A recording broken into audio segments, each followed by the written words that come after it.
Hello girls. Today we will start chapter 5 of auditing, that is internal control, internal check and internal audit. So start लेते हैं. Meaning of internal control. देखिए internal control के meaning में क्या है. The system of control of all aspects of the business and its transaction is known as internal control. Business organization के जितने भी हमारे एस्पेक्ट्स होते हैं उसके ओवरऑल कंट्रोल को हम क्या कहते हैं, इंटरनल कंट्रोल कहते हैं. ठीक है. अब देखिए इंटरनल मीन्स क्या होता है, इनसाइड दी ऑर्गेनाइजेशन. ठीक. अगर हम एक्सटर्नल की बात करते हैं तो ऑर्गेनाइजेशन के बाहर की बात होती है, आउटसाइडर दी ऑर्गेनाइजेशन. बट हम इंटरनल की बात कर रहे हैं, then means inside the organization. And control means नियंत्रण करना या ओवरकम करना. ठीक है. मीन्स बिजनेस ऑर्गेनाइजेशन के इंटरनल वर्क को कंट्रोल करना सो दैट कि जो हमारे ऑर्गेनाइजेशन के प्रॉफिट है वो मैक्सिमाइज हो सकें. ऑर्गेनाइजेशन में जितने भी हमारे फ्रॉड्स हैं या कोई एरर है वो हम रिमूव कर सकें.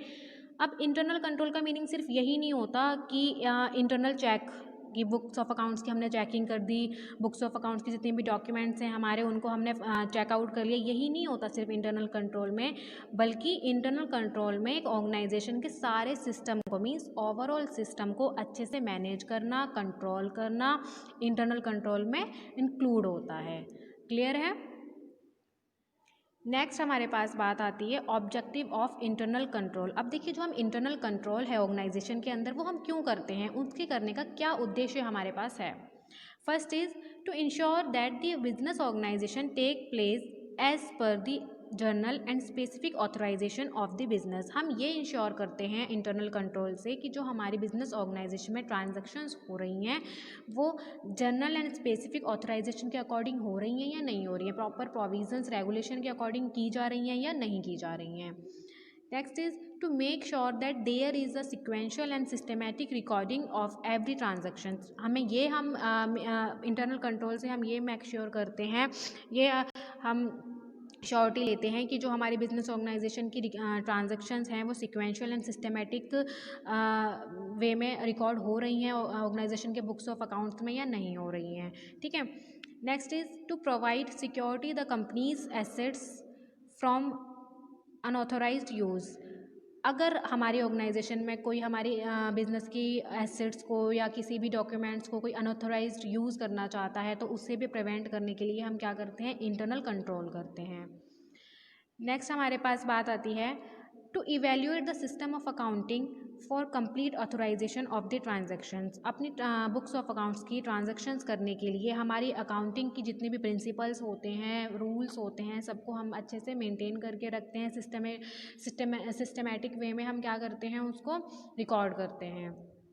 Next is to review the working of the organization and the loophole in the operations and take necessary steps for its correction. हम अपने ऑर्गेनाइजेशन में अगर कोई लूप होल है, ठीक है, कहीं हमारी ऑर्गेनाइजेशन लैग कर रही है, कोई हमारा ऐसा मेथड है जो हम अच्छे से नहीं कर पा रहे हैं, उस चीज़ को उस लूप होल को फाइंड आउट करना और उसके लिए नेसेसरी स्टेप्स लेना कि हम किस चीज़ से, कौन से ऐसे मेथड्स हैं, कौन से ऐसे स्टेप्स हैं जिससे हम अपने ऑर्गेनाइजेशन में बहुत अच्छे स्टेप्स ले सकते हैं, इसको ओवरकम कर सकते हैं उनको लूप होल्स को. ठीक है. इसलिए भी हम क्या यूज़ करते हैं, इंटरनल कंट्रोल यूज़ करते हैं.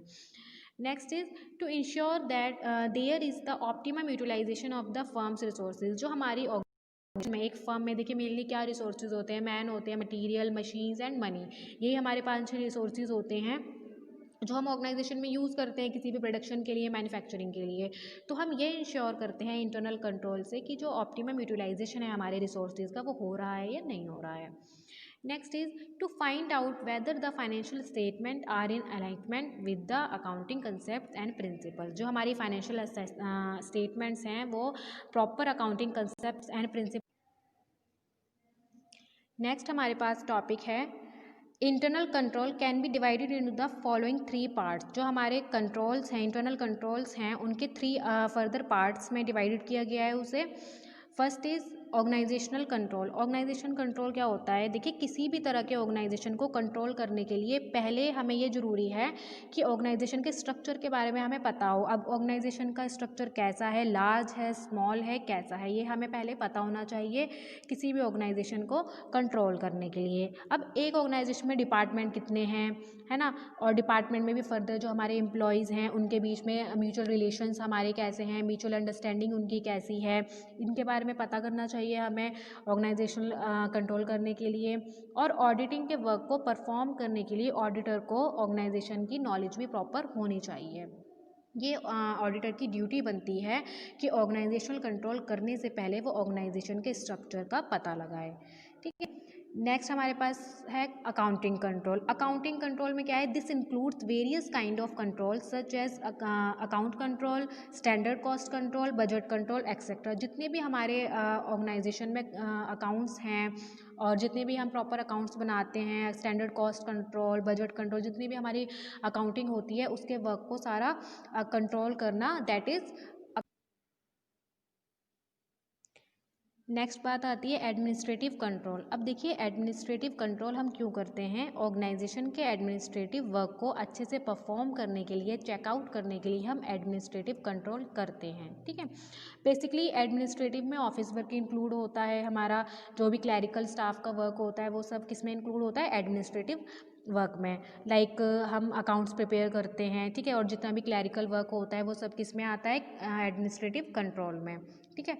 तो एक ऑर्गेनाइजेशन के इंटरनल चेकिंग में, इंटरनल कंट्रोल में ये भी इंक्लूड होता है कि ऑर्गेनाइजेशनल कंट्रोल के साथ साथ अकाउंटिंग कंट्रोल और एडमिनिस्ट्रेटिव कंट्रोल अच्छे से हो रहा है या नहीं हो रहा है।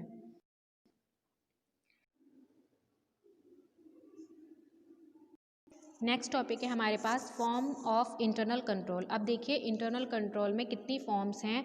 The following are the various forms of internal control. First is cash control, next general financial control, next control regarding trade transaction, then control regarding employees remuneration, next control regarding investment, and last one is control regarding stock. तो बात करते हैं पहले cash control की। अब देखिए, cash control में basically 3 main task involve होते हैं।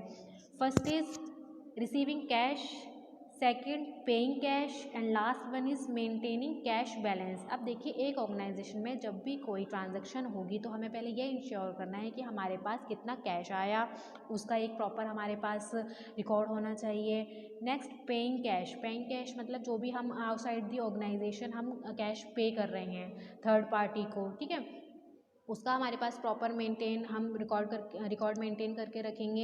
And last one is maintain cash balance. Cash balance means कि जितना भी हमारे पास एक दिन में जितनी भी ट्रांजैक्शंस हमारे पास आई हैं उसमें जो भी हम कैश का बैलेंस है उसको हम प्रॉपर मेंटेन करेंगे। ये तीनों टास्क जो होते हैं बहुत ज़रूरी होते हैं, इंपॉर्टेंट होते हैं एक ऑर्गेनाइजेशन में, जिससे कि हम कैश के कंट्रोल को अच्छे से मैनेज कर सकते हैं। नेक्स्ट है जनरल फाइनेंशियल कंट्रोल। अब देखिए, जनरल फाइनेंशियल कंट्रोल में बेसिकली क्या इंक्लूड होता है? इसमें होता है proper maintenance of account and employees के बीच की जितनी भी एफिशिएंसी होती है, ठीक है, उसको ग्रो अप करना। मींस जैसे लीडिंग एंड सुपरविज़न, ठीक है, ये सब किस में आती है? जनरल फाइनेंशियल कंट्रोल में। नेक्स्ट है हमारे पास कंट्रोल रिगार्डिंग ट्रेड ट्रांजैक्शन। अब देखिए, ट्रेड मीन्स क्या होता है? व्यापार करना, हिंदी में जिसको कहते हैं व्यापार करना। ट्रेड इसमें मेनली क्या इंक्लूड होता है? ट्रेड से रिलेटेड ट्रांजैक्शंस होती हैं, जैसे परचेज हो गया, सेल रिटर्न, परचेज रिटर्न, ठीक है। तो एक ऑर्गेनाइजेशन में एम्प्लॉयज़ को प्रॉपर रेगुलेशंस मेंटेन करके करने चाहिए regarding the purchase and sales. तो देखिए, अगर हम परचेज़ के रिगार्डिंग बात करें तो परचेज़ के रिगार्डिंग हमें प्रॉपर क्या मेंटेन करके रखना होगा? परचेज़ ऑफ गुड्स की, हम जो भी गुड्स वो परचेज़ कब हो रही हैं, रिसिप्ट ऑफ गुड्स जो हमने परचेज़ की हैं उसकी एक प्रॉपर रिसिप्ट हमारे पास उसका रिकॉर्ड होना चाहिए। नेक्स्ट है प्रोटेक्शन ऑफ गुड्स, ठीक है, and last one is maintaining account. अब इन्हीं सब की अकाउंटिंग मेंटेन करनी चाहिए हमें परचेज़ के रिगार्डिंग। और अगर हम इसी तरह से सेल की बात करें तो देखिए, सेल में भी हमें सेल्स ऑफ गुड्स हमें पता होना चाहिए कि हम जितनी भी गुड्स हैं वो आउटसाइड दी ऑर्गेनाइजेशन सेल कर रहे हैं, कितनी गुड्स सेल कर रहे हैं। Right to be sale goods, जो भी हमारे पास राइट्स होते हैं गुड्स के रिगार्डिंग, सेल करने के regarding. Next custody of goods, जितनी भी कस्टडी होती है, ठीक है, next proper maintenance and system of accounting, और इसी तरह से प्रॉपर परचेज एंड सेल के रिगार्डिंग एक मेंटेनेंस का रिकॉर्ड रखना, ये किस में आता है, कंट्रोल रिगार्डिंग ट्रेड ट्रांजेक्शन्स में। नेक्स्ट हमारे पास है कंट्रोल रिगार्डिंग एम्प्लॉयज़ रिम्यूनरेशन। अब देखिए रिम्यूनरेशन क्या होता है, रिम्यूनरेशन मींस कि एक एज अ रिवॉर्ड होता है एम्प्लॉयज़ के लिए, ठीक है, बोनस कह लेते हैं, रिवॉर्ड कह लेते हैं, इंसेंटिव कह सकते हैं हमको, मींस एम्प्लॉयज़ की रिम्यूनरेशन के रिगार्डिंग प्रॉपर सिस्टम मेंटेन होना चाहिए एक ऑर्गेनाइजेशन के अंदर, ठीक है।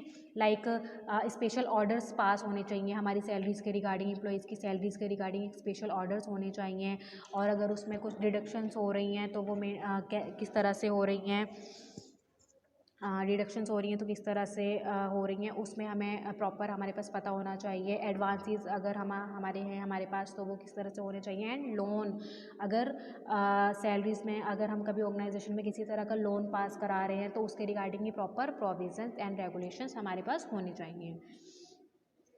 नेक्स्ट हमारे पास है कंट्रोल रिगार्डिंग इन्वेस्टमेंट। अब देखिए इन्वेस्टमेंट के रिगार्डिंग भी एक ऑर्गेनाइजेशन में कंट्रोल प्रॉपर होना चाहिए, इन्वेस्टमेंट के रिगार्डिंग भी प्रॉपर कंट्रोल करना चाहिए, जिससे कि जो ऑर्गेनाइजेशन में फ्रॉड है वो ना हो सके, और जो इन्वेस्टर्स हैं हमारी कंपनी में, हमारी ऑर्गेनाइजेशन में, वो टाइमली इन्वेस्ट करें और ज़्यादा से ज़्यादा पार्टिसिपेट लें, इनिशिएटिव लें, ठीक है। नेक्स्ट हमारे पास लास्ट है control regarding stock. Control regarding stock means stock में मेनली इंक्लूड्स होता है जैसे रॉ मटेरियल कह लेते हैं हम, work in progress and finished goods, ठीक है। हर ऑर्गेनाइजेशन का स्टॉक कंट्रोल ना डिफरेंट होता है, मतलब अब देखिए कुछ ऑर्गेनाइजेशन जो होती हैं बड़ी होती हैं, लार्ज होती हैं, कुछ नेचर वाइज स्मॉल होती हैं, तो हर ऑर्गेनाइजेशन का जो स्टॉक सिस्टम है वो डिफरेंट होता है, ठीक है। सो दैट एक जो प्रॉपर सिस्टम होना चाहिए ऑर्गेनाइजेशन में, रिसिप्ट ऑफ गुड्स कह लेते हैं, issue of goods and safety of goods के रिगार्डिंग एक प्रॉपर सिस्टम मेंटेन करके रखना चाहिए। सो ये था हमारा फॉर्म्स ऑफ इंटरनल कंट्रोल।